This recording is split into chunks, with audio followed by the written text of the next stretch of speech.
2014 में केंद्र में भारतीय जनता पार्टी की सरकार बनी और उसके बाद जब प्रधानमंत्री नरेंद्र मोदी बने तो उन्होंने सेवा जैसे कामों पर बहुत ज़्यादा ध्यान दिया। और वो काम थे ऐसे कि जैसे स्टैंड अप और स्टार्टअप जैसे शब्द हमने बहुत ज़्यादा सुने और उस दौरान बहुत सारे लाखों युवाओं ने इसको शुरू किया।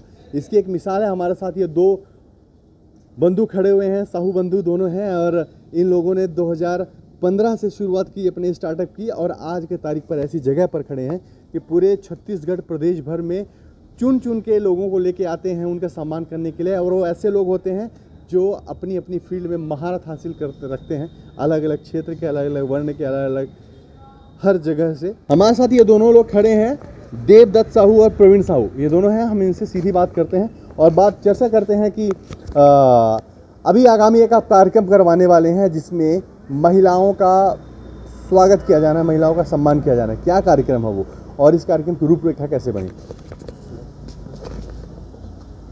हमारी संस्था का जो आगामी कार्यक्रम है उसका मुख्य जो विषय है वो है नारी शक्ति का सम्मान करना।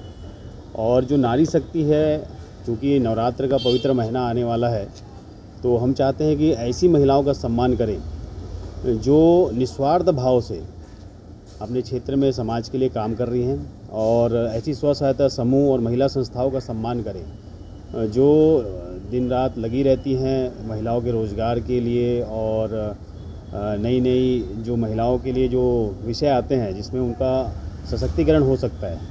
कैसी महिलाएं हैं आप जिनका सम्मान करेंगे? अलग अलग क्षेत्र की महिलाएं हैं, जैसे कि पत्रकारिता का क्षेत्र है, खेल का क्षेत्र है, आपका व्यवसाय का क्षेत्र है, ऐसे अनगिनत क्षेत्र हैं।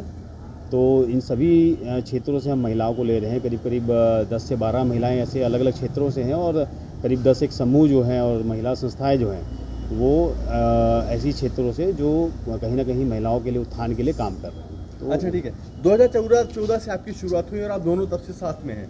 जी बिल्कुल, काफ़ी लंबा समय हो गया। 2014 में हमने संस्था की स्थापना की थी और तब से हम लोग इस अलग अलग क्षेत्रों में संस्था के माध्यम से काम कर रहे हैं। जो भी सामाजिक क्षेत्र आते हैं और जो खास करके आजकल के जो मुद्दे आ रहे हैं उस पर भी हम थोड़ा फोकस कर रहे हैं, क्योंकि करंट जो मुद्दे रहते हैं उस पर ही फोकस करने के पीछे उद्देश्य ये रहता है कि हर तरह के लोगों से संस्था का भी जुड़ाव हो और लोगों तक जानकारी पहुँचे कि संस्था के माध्यम से जो नए किस तरह के काम समाज के बीच में किए जा रहे हैं। बिल्कुल, समाज के बीच में जैसे अभी हमारी जो संस्था है, पहला जो हमारी संस्था ने कार्यक्रम किया था वो किया था जैविक खेती।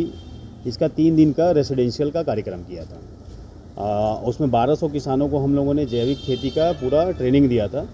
और उसके बाद हम लोगों ने कार्यक्रम किया था वृक्षारोपण का और हेल्थ कैंप का। हेल्थ कैंप हमने बहुत बृहद रूप में कार्यक्रम किया और बहुत जगह किए हैं, और ख़ास करके हेल्थ कैंप में भी जनरल के साथ साथ हमारा जो फोकस था वो जो कैंप रहते थे उस पर।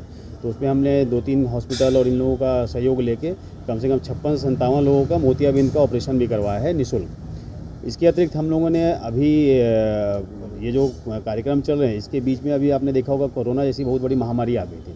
तो कोरोना महामारी में हमारी संस्था ने ऑक्सीजन जो मशीन है वो निःशुल्क वितरण का काम किया था, और ऐसी 200 से 250 संस्थाएं हैं जो पूरे प्रदेश में हैं, छत्तीसगढ़ में, उनके साथ मिलके ऑक्सीजन सिलेंडर, बेड, ब्लड, ऐसे अनेक जो ज़रूरत की चीज़ें हैं, भोजन सामग्री, इन सब पे काम किया। हमारे संस्था ने व्यक्तिगत रूप से ऑक्सीजन मशीन और जो लोग स्वस्थ हो जाते थे उनको हॉस्पिटल से घर तक अपने निजी वाहन पे छोड़ने का कार्य किया था, निःशुल्क। वो भी कोई इसमें किसी प्रकार का कोई शुल्क नहीं था। उसके बाद हमने अभी हाल में एक बड़ा कार्यक्रम किया धर्मांतरण के विषय पे संगोष्ठी का, और हिंदू धर्म रक्षकों का सम्मान, जिसमें आज जो ज्वलंत मुद्दा है धर्मांतरण, इसके बारे में जो प्रमुख लोग हैं उन्होंने अपनी बातें रखी। और इसके बाद अखंड भारत संकल्प दिवस का कार्यक्रम किया। उसमें हमने स्वतंत्रता सेनानी जो परिवार है, क्योंकि उनकी जो स्वतंत्रता सेनानी है उन्होंने तो संघर्ष किया ही, लेकिन वो परिवार के बगैर अधूरा था, तो हमने उनके परिवारों का भी सम्मान किया। और अब हमारा जो आगामी कार्यक्रम है उस पर भी हम जो है महिलाओं की ओर, क्योंकि महिला शक्ति जो है, नारी शक्ति जो बोलते हैं, वो हमारे कहीं ना कहीं रीढ़ की हड्डी कह सकते हैं, उनके बगैर हमारा समाज अधूरा है और हम भी अधूरे हैं। बिल्कुल।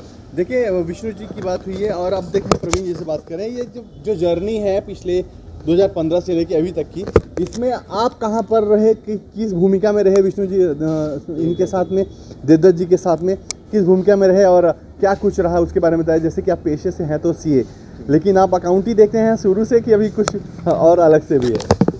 जैसे आपने मुझे पूछा कि मेरी भूमिका कैसी है, तो मैं सरल शब्द में कहूँ, भारतीय भाषा में कहूँ तो बड़े भैया राम जी के समान है और मैं छोटा सा वानर हूँ।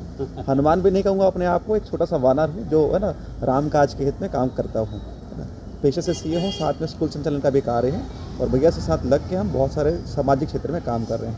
बिल्कुल ठीक है। कल का जो कार्यक्रम होने वाला है उस कार्यक्रम के बारे में थोड़ी सी और हम डिटेल बताएं तो उसके बारे में थोड़ा सा जो आगामी कार्यक्रम है उसके बारे में ये है कि इसमें हमारे जो मुख्य अतिथि हैं वो दुर्ग के सांसद विजय बघेल जी हैं, ममता शर्मा जी हैं जो प्राचार्य हैं, और विद्या राजपूत जी हैं जो मितवा सेवा समिति चलाती हैं, सोनाली गुहा जी हैं जो साइबर एक्सपर्ट हैं, और रामकली यादव जी हैं जो कहीं ना कहीं महिलाओं के अधिकारों के क्षेत्र में काम करती हैं।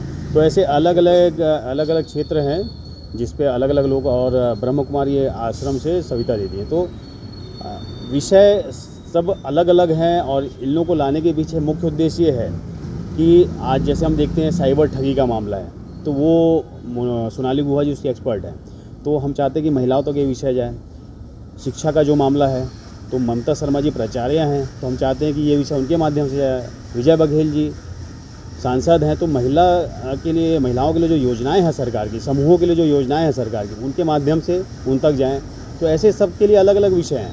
महिला अधिकारों के लिए रामकली जी हैं, तो ऐसे सविता जी हैं जो अध्यात्म और नारी सशक्तिकरण के लिए जो विषय हैं वो उनके द्वारा दिए जाएंगे। तो अलग अलग विषय हैं और इन विषयों से जो वहाँ महिलाएं जो आने वाली हैं उनको कहीं ना कहीं कुछ जानकारियाँ मिलेंगी, उनको अपने अधिकारों के बारे में पता चलेगा, उनको जो क्राइम है उनसे कैसे बचा जाए इन सब के बारे में पता चलेगा। तो मूल उद्देश्य ये है। और दूसरा उद्देश्य ये है कि अलग अलग क्षेत्र की जो महिलाएं आ रही हैं, कहीं ना कहीं उन्होंने संघर्ष से अपना जीवन आगे बढ़ा के आज एक नए अलग ही मुकाम पे आज वो है।